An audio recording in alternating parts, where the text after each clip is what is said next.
ഇന്ന് നമ്മൾ authentic ടേസ്റ്റിലുള്ള അടപ്രഥമൻ്റെ recipe ആയിട്ടാണ് വന്നിരിക്കുന്നത്. വളരെ സിമ്പിളായിട്ട് ഒരു സീക്രട്ട് ഇൻഗ്രീഡിയൻറ്റ് ചേർത്തിട്ടാണ് ഞാൻ ഈ ഒരു അടപ്രഥമൻ തയ്യാറാക്കി എടുക്കുന്നത്. അതുപോലെ തന്നെ അടപ്രഥമൻ തയ്യാറാക്കുന്ന സമയത്ത് പെർഫെക്റ്റ് ആയിട്ട് കിട്ടാനുള്ള കുറച്ച് ടിപ്സും ട്രിക്സും കാര്യങ്ങളൊക്കെ ഞാൻ ഈ വീഡിയോയിൽ പറയുന്നുണ്ട്. വീഡിയോ സ്കിപ്പ് ചെയ്യാതെ കാണാം. സദ്യ സ്റ്റൈൽ അടപ്രഥമൻ എങ്ങനെ തയ്യാറാക്കാൻ നോക്കാം. അടപ്രഥമൻ തയ്യാറാക്കാനായിട്ട് ആദ്യം തന്നെ ഇതിലേക്ക് വേണ്ടത് അടയാണ്. ഞാനിവിടെ 1 കപ്പ് അടയാണ് എടുത്തിരിക്കുന്നത്. ഇതുപോലെ വലിയ പീസായിട്ടുള്ള അടയാണ് കേട്ടോ നമുക്ക് അടപ്രഥമന് ഏറ്റവും ബെസ്റ്റ്.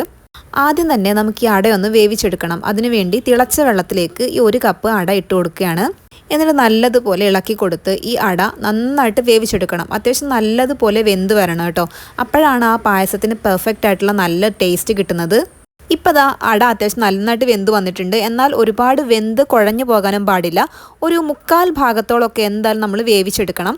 അതിനുശേഷം നന്നായിട്ട് അതിലെ വെള്ളമെല്ലാം ഊറ്റി ഇതുപോലെ നമുക്ക് മാറ്റിവെക്കാം. അട ഇനിയും നമ്മൾ കുക്ക് ചെയ്യുന്നുണ്ട്. അതുകൊണ്ട് തന്നെ 90% കുക്ക് ചെയ്താൽ മതി. ഇനി നമുക്ക് ഈ പായസത്തിലേക്കുള്ള മറ്റു കാര്യങ്ങൾ ചെയ്തെടുക്കണം. അതിന് വേണ്ടിയിട്ട് അടി കട്ടിയുള്ള ഒരു പാത്രത്തിലേക്ക് 2 ടേബിൾ സ്പൂൺ അളവിൽ പശു നെയ്യാണ് ഒഴിച്ചു കൊടുക്കുന്നത്. അപ്പം ഈ ഒരു അടപ്രഥമനിലൊക്കെ നെയ്യിൻ്റെ അളവ് എത്രത്തോളം കൂടുന്നോ അത്രയും ടേസ്റ്റ് ഉണ്ടാകും. ഇനി നമ്മൾ ഇതിനകത്തോട്ട് നമുക്ക് ഫൈനൽ ഗാർണിഷ് ചെയ്യാൻ വേണ്ടിയിട്ടുള്ള കാര്യങ്ങൾ ആദ്യം തന്നെ ഒന്ന് റോസ്റ്റ് ചെയ്തെടുക്കണം. അപ്പോൾ അതിന് വേണ്ടിയിട്ട് തേങ്ങാ കൊത്താണ് നമ്മൾ ആദ്യം റോസ്റ്റ് ചെയ്തെടുക്കുന്നത്. അത് നമ്മുടെ ഇഷ്ടത്തിനനുസരിച്ച് ചേർത്ത് കൊടുക്കാം. കൂടുതൽ ഇട്ടാൽ കൂടുതൽ നല്ല ടേസ്റ്റ് തന്നെ ആയിരിക്കും. അപ്പോൾ ഞാനിപ്പോൾ ഇവിടെ ഏകദേശം ഒരു 1/4 കപ്പ് അളവിൽ തേങ്ങാക്കൊത്ത് ഇട്ട് കൊടുത്തിട്ടുണ്ട്. ആദ്യം തേങ്ങാക്കൊത്ത് തന്നെ ഇടണം. തേങ്ങാക്കൊത്ത് നന്നായിട്ടൊന്ന് മൂത്ത് വന്നതിന് ശേഷമാണ് അണ്ടിപ്പരിപ്പും മുന്തിരിയും നമ്മളിതുപോലെ തന്നെ ഫ്രൈ ചെയ്തെടുക്കുന്നത്. അതിന് വേവ് കുറവായതുകൊണ്ടാണ്. തേങ്ങാക്കൊത്ത് നന്നായിട്ട് മൂത്ത് വരണം കേട്ടോ. തേങ്ങാക്കൊത്തിന് വേവ് കൂടുതലാണ്. അപ്പോൾ അതുകൊണ്ടാണ് നമ്മൾ ആദ്യം തന്നെ തേങ്ങാക്കൊത്ത് ചേർത്ത് കൊടുക്കുന്നത്. എന്നിട്ട് നമുക്കിതെല്ലാം മാറ്റി വയ്ക്കാം. ഇനി ആ സെയിം നെയ്യിലേക്ക് നമ്മൾ നേരത്തെ വേവിച്ച് ഊറ്റി മാറ്റി വെച്ചിരിക്കുന്ന അട ചേർത്ത് കൊടുക്കാം. അപ്പം നെയ്യ് ഇനി വേണമെന്നുണ്ടെങ്കിൽ നമുക്ക് എക്സ്ട്രാ ചേർത്ത് കൊടുക്കാം. ഞാനിപ്പോൾ ഏകദേശം 2-3 ടേബിൾ സ്പൂൺ ഇട്ടതുകൊണ്ട് ഞാൻ അധികം പിന്നെ എക്സ്ട്രാ നെയ്യ് ചേർക്കുന്നില്ല. അട ആ നെയ്ക്കകത്ത് നന്നായിട്ട് ഇങ്ങനെ ഒന്ന് വഴറ്റിയെടുക്കണം. നന്നായിട്ട് വഴന്ന് കഴിയുമ്പോൾ നമ്മൾ ഇതിനകത്തോട്ട് ചേർത്ത് കൊടുക്കുന്നത് ശർക്കര പൊടിച്ചതാണ്. ഞാനിവിടെ 1/2 കപ്പ് ശർക്കര പൊടിച്ചത് ചേർത്ത് കൊടുക്കുന്നുണ്ട്. സാധാരണ നമ്മൾ ശർക്കര ഉരുക്കി എടുത്ത് അതിനകത്ത് അരിച്ചെടുത്തിട്ടാണ് നമ്മൾ ഒഴിച്ചു കൊടുക്കുന്നത്. അതുകൊണ്ട് തന്നെ അത് കുറച്ച് സമയം എടുക്കും. എന്നാൽ ശർക്കരപ്പൊടി ഡയറക്റ്റായിട്ട് നമ്മൾ ഇതിനകത്തോട്ട് ചേർക്കുമ്പോൾ പെട്ടെന്ന് തന്നെ മെൽറ്റായി കിട്ടും. നമ്മുടെ പണി ഒരുപാട് കുറഞ്ഞു കിട്ടും. ഈ ശർക്കര പൊടിയിൽ അത് ഇമ്പ്യൂരിറ്റീസ് ഒന്നും ഇല്ല കേട്ടോ. നമ്മൾ ശർക്കരപ്പൊടിയായിട്ട് തന്നെ നമ്മൾ വാങ്ങിക്കുന്നതാണ്. ശർക്കര എല്ലാം നന്നായി മെൽറ്റായി അടയും ശർക്കരയും കൂടെ നന്നായിട്ട് കമ്പൈൻ ചെയ്ത് നന്നായിട്ട് കുഴഞ്ഞ് വരണ്ട് വരണം. ശർക്കരയും അടയും നന്നായിട്ട് കമ്പൈൻ ചെയ്ത് മിക്സായി വന്നു കഴിയുമ്പോൾ ഇതിലേക്ക് ചേർത്ത് കൊടുക്കുന്നത് 2 കപ്പ് തേങ്ങയുടെ 2ാം പാലാണ്. 2ാം പാൽ ചേർത്ത് നന്നായി ഇളക്കി മിക്സ് ചെയ്ത് അത് നന്നായിട്ട് തിളച്ച് വരണം. അത്യാവശ്യം നന്നായിട്ട് മിക്സ് ചെയ്ത ശേഷം നമ്മൾ എന്ത് ചെയ്യണം, ഇത് അടച്ച് വെക്കണം. അടച്ച് വെച്ചിട്ട് നന്നായിട്ട് തിളച്ച് വന്ന് കഴിയുമ്പോഴത്തേക്കും നമ്മൾ ഇതിനകത്തോട്ട് ആവശ്യത്തിന് ഉപ്പ് ചേർക്കാം. എപ്പോഴും പായസത്തിൽ 1 നുള്ളു ഉപ്പ് നമ്മൾ ചേർത്ത് കൊടുക്കണം. മധുരം ബാലൻസ് ചെയ്യാൻ വേണ്ടിയിട്ടാണ്.